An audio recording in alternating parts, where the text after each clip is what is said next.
एक कहानी, एक किरण। कब्र। एक था राजा, सफल और लोकप्रिय।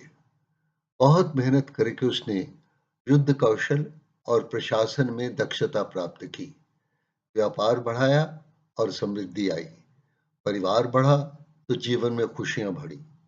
सांसारिक प्रगति की डगर पर बढ़ते हुए उसने सोचा, अब अपने निवास के लिए एक सुंदर भवन का निर्माण करना चाहिए, ताकि उसका सुख और गरिमा चिरस्थायी हो सके। राजधानी के बीचों बीच उसने एक पहाड़ की सुरमय चोटी को चुना और एक सुंदर भवन का निर्माण शुरू कर दिया। भवन की खिड़कियों में से एक दिशा में समुद्र दिखाई देता था, अथाह नीला जल लिए हुए। दूसरी ओर मुख्य राजमार्ग था, प्रजा की बाहरी राज्यों के साथ कड़ी और आवागमन का साधन।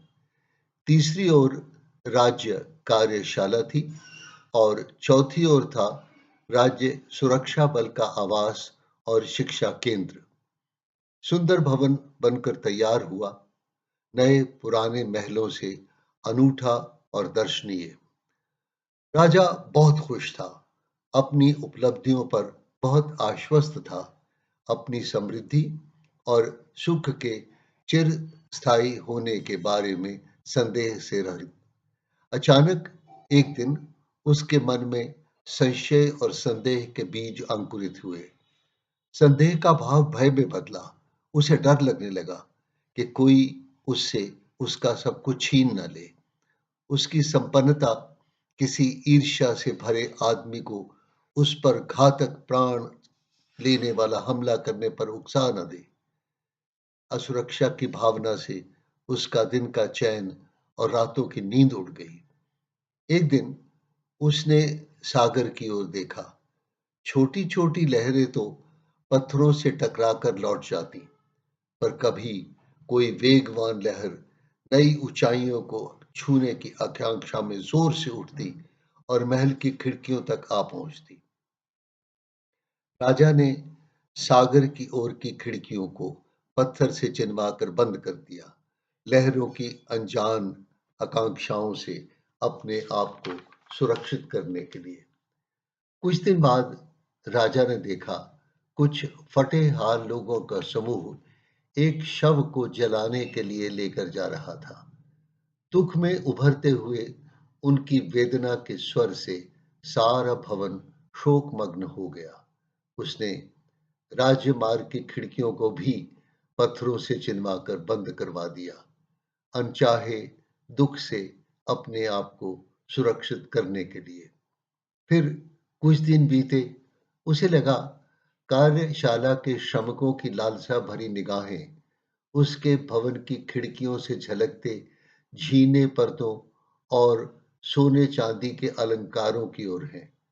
उसने कार्यशाला की खिड़कियों को भी पत्थर से चिनवाकर बंद करवा दिया, ताकि श्रमिकों की लालसा, असंतुष्टि और क्रोध कहीं आंदोलन न बन जाए। एक दिन उसने देखा, उसके सैनिक और सेनापति अनोखी सी निगाहों से भवन को देख रहे हैं। कहीं राजद्रोह और हत्या का षड्यंत्र तो नहीं बन रहा। उसने सैन्य दल की ओर की खिड़कियों को भी पत्थर से चिनवा दिया। बच रहा एक छोटा सा दरवाजा, जिस पर कड़ा पहरा रहता। कुछ अति विश्वसनीय सैनिकों को इस कार्य के लिए चुना। भव्य और सुंदर भवन अभूतपूर्व सुरक्षा का अभेद्य दुर्ग बन गया। मकान तो क्या, एक कब्र जैसा ही हो गया। एक ही छोटा सा द्वार, कई तालों और मोटे लोहों के दरवाजों से सुरक्षित। पड़ोस के राजा को खबर लगी। उसकी भी चिंता कुछ ऐसी ही थी, जैसे वो भी तीव्र असुरक्षा से डरा हुआ हो। भवन को देखा, आकर प्रसन्न हुआ और बार बार कहने लगा, बहुत सुरक्षित है, बहुत सुरक्षित है, कोई दुश्मन नहीं आ सकता। मैं भी ऐसा ही भवन बनवाऊंगा, हर आक्रमण से सुरक्षित, भविष्य की हर घटना, हर करवट से सावधान। रथ पर बैठते हुए उसने फिर कहा, मैं भी एक ऐसा ही भवन बनवाऊंगा, पूर्ण सुरक्षित। तभी पास सड़क पर से गुजरता एक महात्मा खिलखिला के हंसने लगा।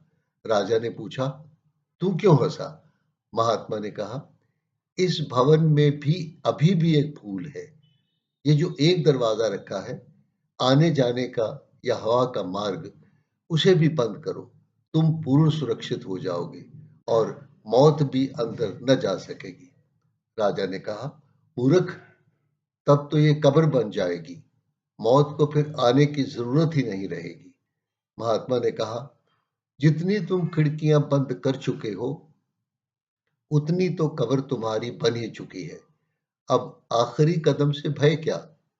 कभी जीवन में चुनौतियों से आंखें चुराकर, कभी पराजय की आकांक्षा से खेल छोड़कर, कभी असफलता को सामने देख कर्म त्याग कर जीने वाले को क्या जीवित कहा जाता है?